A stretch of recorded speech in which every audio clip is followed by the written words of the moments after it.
آج کی رپورٹوں کا دوسرا حصہ لے کر میں دوبارہ آپ کی خدمت میں حاضر ہوں، اور ابھی میرے ساتھ ہیں ایک زائر جو ہندوستان سے آئے ہیں، غالباً اہل سنت سے بھی تعلق رکھتے ہیں۔ سب سے پہلے گزارش یہ کہ آپ اپنا تعارف کرا دیں۔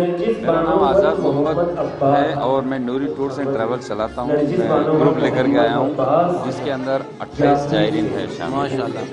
تو آپ یہاں پہ آئے آپ زیارت کے لیے، تو یہاں پہ آپ کو جو احساسات ہے بحیثیت ایک اہل سنت، اور ہمارے ناظرین کو آپ کیا کہنا چاہیں گے؟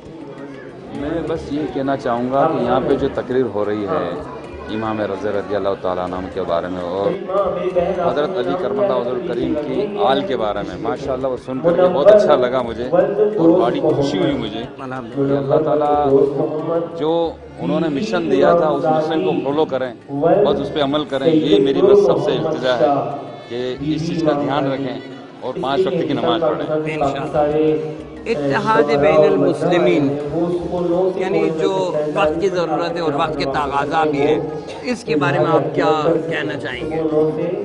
وقت جو ابھی چل رہا ہے اس وقت کے حساب سے میں بس یہ کہوں گا سارے مسلمان کو ایک ہونا چاہیے، کیونکہ جو طاقتیں ہیں جو مسلمان کے خلاف اٹھ رہی ہے اس کے لیے اپن کو کچھ نہ کچھ قدم اٹھانا بہت ضروری ہے۔ اب جو بھی اختلاف ہے مسلمان میں اس کو درکنار کر کے ایک مشن کے اوپر آنا ضروری ہو گیا ہے، تو ہی جا کر کے اپن جو سپر پاور اس کو اپنی طاقت بتا سکیں۔ اس کے لیے سب مسلمان کو ایک ہونا پڑے گا، اور جب تک یہ ایک نہیں ہوں گے تب تک مسلمان مار کھاتے رہیں گے۔ بالکل، جیسے کہ دنیا کے مختلف حصوں میں ابھی یہ مسلمانوں کے مابین تفرقہ ڈال کے ان پر حکومت کرنے کی جو ان کے ارادے ہیں انشاءاللہ وہ نیست و نابود ان کا کرنا ضروری ہے۔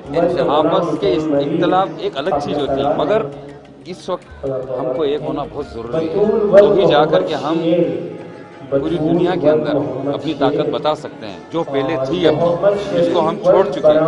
آپس کے اختلاف جو آج لڑ رہے ہیں بھڑ رہے ہیں وہ ہم کو چھوڑنا بہت ضروری ہے، اور ایک اسٹیج پہ آ کر کے ہم کو فائٹ کرنا پڑے گا۔ یہاں پر آپ نے ایران میں بحیثیت اہل سنت نماز بھی پڑھی ہوگی باجماعت یا اکیلے، تو یہاں پہ کوئی دقت، کوئی مسئلہ، کوئی دقت نہیں ہے الحمدللہ۔ میں میرے حساب سے نماز پڑھ رہا ہوں، کسی نے مجھے ٹوکا نہیں، روکا نہیں، کوئی ایسی دقت والی بات نہیں۔ لوگ پہلے کہتے تھے یار وہ نماز نہیں پڑھ سکتے، مگر اللہ علیہ یہاں آنے کے بعد کوئی ایسی دقت نہیں، میں میرے حساب سے نماز پڑھ رہا ہوں، کوئی دقت نہیں۔ اس کے لیے میں شکریہ ادا کرتا ہوں ان کمیٹیوں کا اور جو یہاں پہ انتظامیہ ہیں، واللہ ان لوگوں نے بہت اچھا انتظام کر رکھا ہے، میں ان کا دل سے شکریہ ادا کرتا ہوں۔ آج آپ میرے خیال سے آپ یہیں پہ تھے جب آیت اللہ مروی صاحب آئے، بالکل تو ان کی باتیں سن کے آپ کو کیا محسوس ہوا؟ بہت اچھا۔ ان کی سب سے اچھی بات وہ جو یہاں پہ زائرین کی خدمت کے لیے جو مطلب ان کے دل کے اندر تھی کہ جتنی زیادہ خدمت کر سکیں، ماشاءاللہ ان کا جذبہ بہت اچھا لگا مجھے۔ اور یہاں پہ جو اتنی بڑے عہدے کے اوپر ہیں اس کے باوجود ان کا یہاں کے آنے والوں کے لیے خدمت کا جذبہ دیکھ کر کے میرے کو بڑی خوشی ہوئی۔ اللہ تعالیٰ ان کو اس جذبے کی اور زیادہ توفیق عطا فرمائے۔ بہت بہت شکریہ۔ آخری بات کوئی کچھ کہنا چاہیں گے آپ ناظرین سے؟ بس یہ کہوں گا آئیں یہاں پر زیارت کریں، تبرکات لیں یہاں پر، اور جو عمل انہوں نے کیا اس کو فالو کریں، جو انہوں نے تقریر کی اور جو انہوں نے طریقے بتائے اس کو عمل کریں، بس یہ میرا کہنا ہے۔ بہت بہت شکریہ، آپ نے ہمیں ٹائم دیا۔ ناظرین کرام، یہ بھی تھا ہماری رپورٹ کا دوسرا حصہ۔ آئندہ دنوں میں مزید رپورٹوں کے ساتھ دوبارہ آپ کی خدمت میں حاضر ہوں گا۔ فی الحال مجھے اور میرے عزیز ساتھیوں کو اجازت دیجیے۔